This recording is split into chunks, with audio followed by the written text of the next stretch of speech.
So ESPN College Game Day is coming down to Boulder, Colorado. In fact, they're here right now Friday over there in Colorado's home turf. They're there. They're ready to answer questions and everything, but except for one dude named Corso. Buddy don't want to answer nothing. Folks have hit up his team, and his team continue to decline any questions. What's going on? This is the third time people tried to get answers from Corso so he can go in full details why he made those left field comments towards Deion Sanders' coaching tactics. Listen, a lot of people, especially in the Power 5 community, are not too thrilled. They ain't happy that Deion is over here. They ain't happy that Deion got his bandwagons. Deion got his real supporters. Deion even got the fake supporters supporting what he got going on. But Corso, if y'all don't know what's going on, Corso of ESPN, the watered down brand company that they are, Corso made some left field statements 2 weeks ago when Deion Sanders and him was going to play TCU. I guess he thought Deion was going to lose, so it was his chance, you feel me, just to mock and ridicule Deion Sanders on a national level. The senile old fool known as Corso brought up Deion Sanders' coaching tactics. He brought up Deion Sanders' coaching habits around here. This man said everything but professional words towards a coach and talking about X's and O's. So if y'all don't know what's going on, a lot of 70-something players left Colorado Buffalo's football team over there in Boulder, and they hit the transfer portal to leave. But guess what? Deion Sanders came there and told them dudes, I'm bringing my Louis bags, and it's going to be Louis Vuitton all the way. So who's going to work hard to stay at Colorado? All them dudes who left was never forced to leave.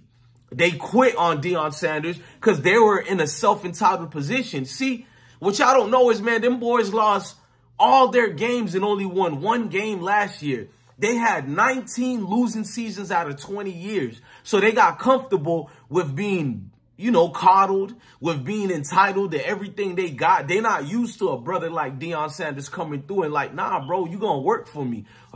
Or we bringing somebody to replace you. Remember, he never forced them to leave. They hit the transfer portal themselves. And when that transfer portal opened up, it goes the other way around too, meaning there was so many people coming in droves. Them Louis Vuitton bags came in droves. You hear me? Like you was at the mall or something, bro, and you just see that exotic bag coming through. Nothing but 3, 4, 5-star players. Yeah, it's going to happen. It don't matter if them players was 2 stars. That coaching team Deion Sanders got over there in Boulder, bro, these are NFL talents, top Division I coaches, top recruiters. Even though Deion don't really need a recruiter, he still went to get the top recruiter in the nation. Facts on facts on fact. Deion got a well-oiled machine that guys who look like Corso, they don't like it. Notice every one of these dudes who take a chance just to keep dibbing and dabbing at Deion Sanders with these slight digs or whatever.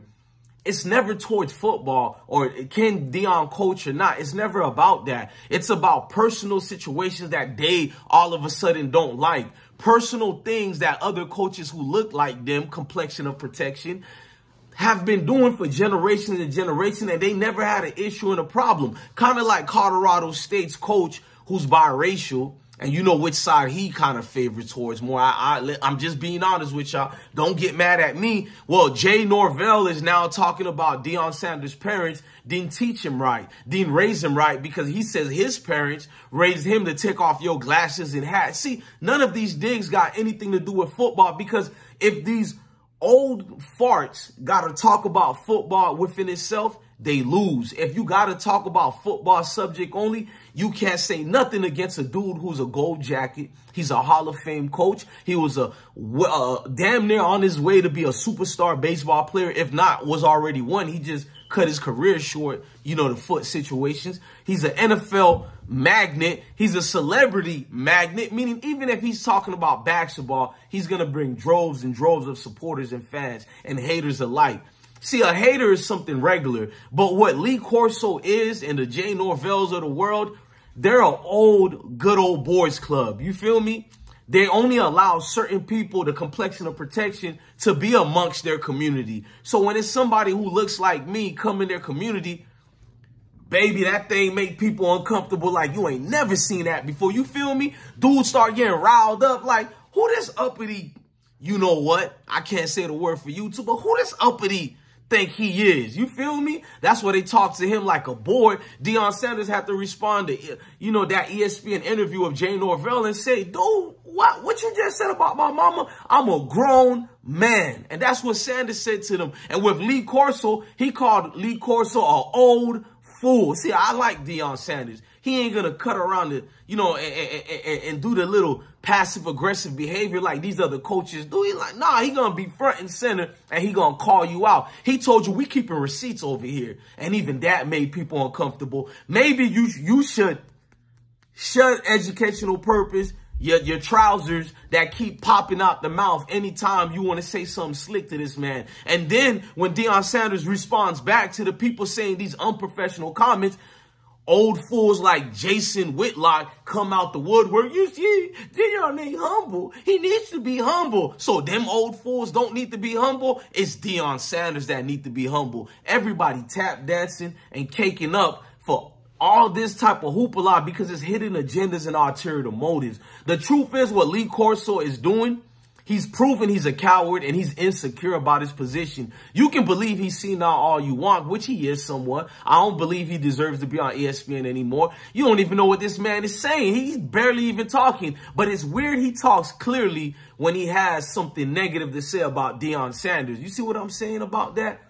It's in the blood, man, and it's deep in the blood. You can't erase or rehabilitate that type of mindset. And I enjoy guys who just tell the truth about not liking me because of how I look. I'll respect it. Don't mean I agree with it, but I will respect it. Then the dudes like Lee Corso who try to find weak excuses on their reason not to like Deion Sanders.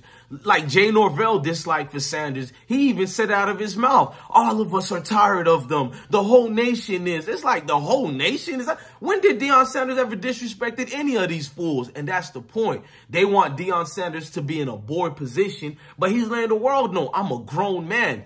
Salute to the football team. All of them came out in glasses and hats just to make Jay Norvell mad, and really towards guys like Tom Luginbill, Paul Finebaum, Greg McElroy, all these guys, Josh Pates, all these dudes go against Deion. These ESPN rejects always have something to say towards guys that look like me, but not towards a complexion of protection. It's so many coaches who have done what Deion Sanders did, but the problem is he's not part of their good old boys club. This is the third time that Lee Corso had a chance to either take his comments back or speak on why he said it. I would have respected him if he just said, I don't like the dude and I'm standing on what I said. But he said it only once. He's standing on what he said, but he has years, you know, to declare and articulate his position. But it's cool, man.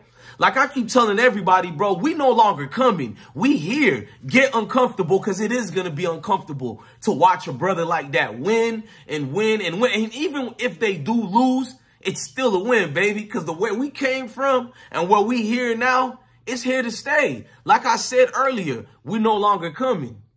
We here.